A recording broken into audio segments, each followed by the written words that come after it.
Lamdam tamna laikravi nangbu Pukchil hongna lapkravi nangbu Tari vara nangi saini Thamoigi aronbu warini Pongkrabi wakalu thimjinava Chatliva lambi se chatminava Mairamgi ko nungsivi nungsivi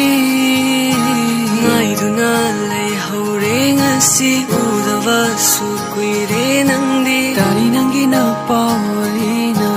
Nangi mai kay day humlak pachiklana Laglone Fam la ro Awang bachindol mapaduda Sagal da nang nangataduna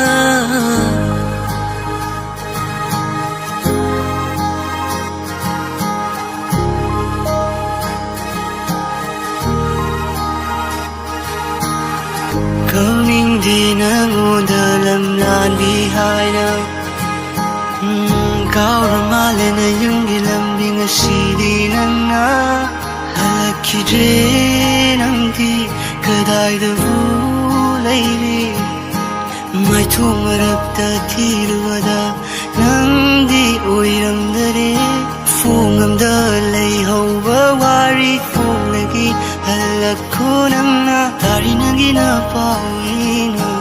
Nangi mai kay day humlak pachiklana Laglone Fam le ro Awang uchinga mapaduda Shagala nang ngataduna